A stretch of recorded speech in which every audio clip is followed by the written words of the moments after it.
ఈ వీడియోలో పేరోల్ నిధి వెబ్సైట్కి సంబంధించి కొంత లేటెస్ట్ ఇన్ఫర్మేషన్ చూద్దాం. అదేంటంటే మనం ఏప్రిల్ నెల శాలరీ బిల్ చేద్దామని చెప్పేసి నిధి సైట్లో హెచ్ఆర్ అండ్ పేరోల్లోకి వెళ్ళి పే బిల్ సబ్మిషన్లో రెగ్యులర్ పే బిల్ మీద క్లిక్ చేయగానే మనకి ఈ విధంగా verify employees GPF or CPS details అని చెప్పేసి ఈ విధంగా డీడీఓ పరిధిలో ఉన్న ఉద్యోగుల అందరి వివరాలు ఇక్కడ మనకు కనిపిస్తున్నాయి. ఇదేంటంటే ఇక్కడ ఆ డీడీఓ పరిధిలో ఉన్న అందరూ ఎంప్లాయీస్ పేర్లు ఇక్కడ కనిపిస్తాయి.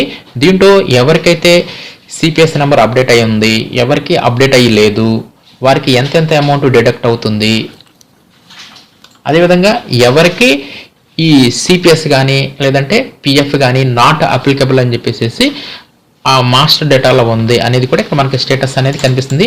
అదేవిధంగా యాక్షన్ కింద update CPS or GPF number అని కూడా ఇక్కడ మనకు ఉంటుంది. అంటే ఎవరికైతే అంటే ఏ ఉద్యోగికి అయితే ఈ సిపిఎస్ నెంబర్ కానీ లేదంటే పిఎఫ్ నెంబర్ కానీ ఉండదో వారికి update CPS or GPF number అని చెప్పేసి ఈ విధంగా ఆప్షన్ వారికి ఎదురుగా కనిపిస్తుంది. అంటే నెంబర్ లేని వారికి అప్డేట్ చేయండి అని చెప్పేసి ఈ విధంగా చూపిస్తుంది.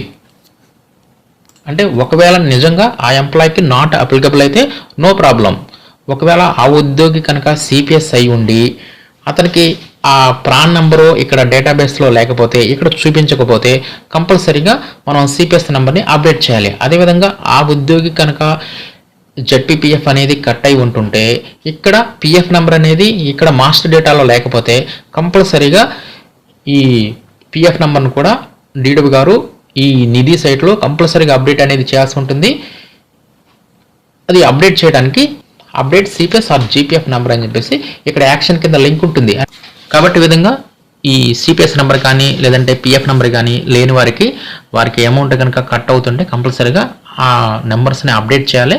నెక్స్ట్ ఇక్కడ చివరిలో క్రిందకి వస్తే ఇంపార్టెంట్ నోట్స్ టు డీడీఓ అని చెప్పేసి ఇక్కడ మనకి 4 రకాల చెక్ లిస్ట్ని ఇవ్వడం జరిగింది. వీటిని మనం సర్టిఫై చేయాల్సి ఉంటుంది డీడీఓ గారు. ఇవేంటంటే అందరి ఎంప్లాయీస్ సంబంధించి ఈ జీపీఎఫ్ సిపిఎస్ డీటెయిల్స్ని వెరిఫై చేశామని, నెక్స్ట్ ఎవరికైతే సిపిఎస్ చెంది ఉంటారో వారికి కనుక ప్రాన్ నెంబరు లేకపోతే వారు వెంటనే ఈ ప్రాన్ నెంబర్ కొరకు అప్లై చేయాల్సిన బాధ్యత కూడా డీడీఓ గారిదే చెప్పేసి ఇక్కడ ఇచ్చారు. అదేవిధంగా మే 2024 పే బిల్లులో కంపల్సరీగా ప్రాన్ నెంబర్ అప్డేట్ అయ్యి ఉండాలని చెప్పేసి కూడా ఇక్కడ ఇవ్వడం జరిగింది. నెక్స్ట్ ఇంకొక చెక్ బాక్స్ ఇదేంటంటే పిఎఫ్కి సంబంధించినవి. ఎవరైతే పిఎఫ్కి సంబంధించిన వారు అవుతారో ఆ ఉద్యోగులందరివి కంపల్సరీగా పిఎఫ్ వ్యాలిడ్ నెంబర్స్ని అప్డేట్ అయ్యి ఉండాలి. డీడీఓ గారిదే బాధ్యత అని కూడా ఇక్కడ మనకి ఇవ్వడం జరిగింది. ఎవరి నెంబర్ అయినా సరే లేకపోతే ఎంప్లాయీ మాస్టర్ డేటాలోకి వచ్చేసేసి ఆ పిఎఫ్ నెంబర్ని అప్డేట్ చేయండి. అది ఎప్పటిలోగంటే బిఫోర్ మే 2024 పే బిల్లు. అదేవిధంగా 4వ చెక్ బాక్స్ ఇదేంటంటే from May 2024 DDO is not allowed to submit pay bill of the employees whose PF or PRAN number is not valid. అంటే మే 2024 శాలరీ బిల్ చేసేటప్పుడు కంపల్సరీగా అందరివి వివరాలను ఇక్కడ అప్డేట్ చేయాలి అని చెప్పేసి ఈ 4వ చెక్ బాక్స్ అనమాట. ఈ విధంగా ఈ 4 చెక్ బాక్స్ని సెలెక్ట్ చేసుకున్న తర్వాత continue to regular pay bill మీద క్లిక్ చేయాలి. నెక్స్ట్ ఇదంతా తెలిసిందే. నెక్స్ట్ డీడీఓ కోడ్, ఈ హెడ్ ఆఫ్ అకౌంట్, డిజిగ్నేషన్ ఇవన్నిటిని మనం సెలెక్ట్ చేసుకొని గెట్ డేటా మీద క్లిక్ చేస్తాము. నెక్స్ట్ ఇక్కడ గెట్ డేటా మీద క్లిక్ చేయగానే ఇక్కడ మనకి ఉద్యోగులందరి పేర్లు కనిపిస్తాయి కదా. దీంట్లో కొత్త డిఏ అప్డేట్ అయిందా లేదనేది ముందు మనం చెక్ చేసుకోవడానికి యాక్షన్ కింద ఉన్న ఈ సింబల్ ఉంది కదా, దీని మీద క్లిక్ చేయాలి. దీని మీద క్లిక్ చేస్తే ఇక్కడ మనకి ఈ డిఏ అనేది ఇక్కడ అప్డేట్ అయిందా లేదనేది ఇక్కడ మనకి చూపిస్తుంది. కాకపోతే ఇప్పుడు ప్రెసెంట్ నేను వీడియో చేసేటప్పుడు మాత్రం ఈ డిఏ అనేది చూపెట్టట్లేదు. ఒకవేళ తర్వాత ఆటోమేటిక్గా అప్డేట్ చేస్తే నో ప్రాబ్లం. అలా కాకుండా ఆటోమేటిక్గా అప్డేట్ కాకపోతే మనం శాలరీ బిల్లులో కొత్త డిఏ అంటే 30.03%తో కొత్త డిఏ ఆల్రెడీ అప్డేట్ అయింది. అది శాలరీ బిల్లులో కనిపించాలంటే ఏం చేయాలంటే మరలా హెచ్ఆర్ అండ్ పేరోల్లోకి వెళ్ళిపోండి. దీంట్లో ఎంప్లాయీ అప్డేషన్లోకి వెళ్ళిపోండి. ఎంప్లాయీ అప్డేషన్లోకి వెళ్ళిపోయి ఇక్కడ డీడీఓ కోడ్ సెలెక్ట్ చేసేసుకొని సబ్మిట్ మీద క్లిక్ చేయాలి. అప్పుడు ఆ డీడీఓ పరిధిలో ఉన్న ఎంప్లాయీస్ అందరూ కనిపిస్తారు. ఇక్కడ ఎంప్లాయీస్కి కొత్త డిఏని ఇక్కడ మనం అప్డేట్ చేయాల్సి ఉంటుంది. అంటే ఆటోమేటిక్గా ఈ నిధి సైట్లో నెక్స్ట్ సిఎఫ్ఎంఎస్ వారి అప్డేట్ చేస్తే నో ప్రాబ్లం. అలా చేయకపోతే మాత్రం మాన్యువల్గా ఎలా చేసుకోవాలనేది ఇప్పుడు చూపిస్తున్నాను. దాని కొరకు అప్డేట్ కింద ఉన్న ఈ సింబల్ ఉంది కదా, పెన్సిల్ సింబల్, దీని మీద క్లిక్ చేయాలి. నెక్స్ట్ ఎర్నింగ్స్ అండ్ డిడక్షన్స్లోకి వెళ్ళాలి. ఇక్కడ ఎర్నింగ్స్ ఉన్నాయి కదా, ఇక్కడ ఎర్నింగ్స్లో ఈ ఎంప్లాయీ అప్డేషన్లో కొత్త డి అనేది ఇక్కడ మనకి చూపెడతలేదు. దాని కొరకు ఎర్నింగ్స్లో మాన్యువల్గా మనమే ఈ విధంగా ఈ డిఏని అప్డేట్ చేయవచ్చు. దీనికి కోడ్ వచ్చేసరికి 1006. ఇక్కడ మీరు ఎర్నింగ్స్లో 1006 అని చెప్పి టైప్ చేసినా సరే ఇక్కడ మీకు సెర్చ్లో వస్తుంది. ఇది సెలెక్ట్ చేసుకొని యాడ్ మీద క్లిక్ చేస్తే అప్పుడు మీకు కొత్త డి అనేది అప్డేట్ అవుతుంది. ఇది కొత్తదా కాదా అని మనకి ఎలా తెలుస్తుందంటే మనం పర్సంటేజ్ని చెక్ చేసుకోవచ్చు. ఇక్కడ ఈ ఉద్యోగికి సంబంధించి బేసిక్ పే 70,850.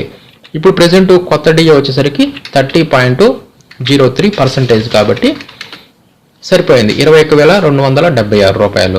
ఈ విధంగా కొత్త డిఏ అనేది అప్డేట్ అయింది. కాకపోతే ఇక్కడ ఎంప్లాయ్ అప్డేషన్లో అది కనిపించట్లేదు.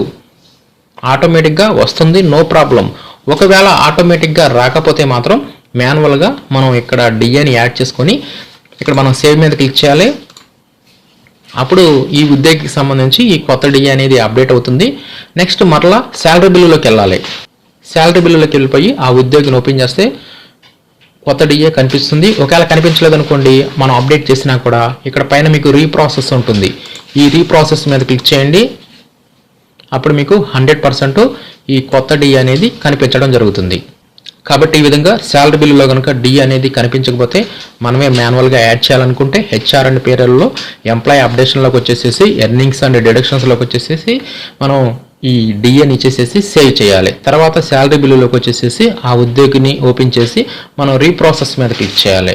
అప్పుడు ఆ కొత్త డిఏ అనేది 100% అప్డేట్ అవడం జరుగుతుంది. ఈ విధంగా ఈ ఏప్రిల్ నెల శాలరీ బిల్ చేయాలంటే ఉద్యోగులకు సంబంధించి సిపిఎస్ కానీ లేదంటే పిఎఫ్ కానీ కట్ అవుతుంటే అలా కట్ అయ్యే వారికి సంబంధించి ఆ నెంబర్స్ అనేవి ఈ నిధి పోర్టల్లో ఉండాలి. ఒకవేళ లేకపోతే మాత్రం కంపల్సరీగా అప్డేట్ చేయాలి. ఈ నెల శాలరీ వరకు ప్రాబ్లం లేదు, అవి అప్డేట్ చేయకపోతే మే నెల శాలరీ బిల్ అనేది సబ్మిట్ అవ్వదు అని చెప్పేసి మనకి ఈ విధంగా చూపించడం జరిగింది.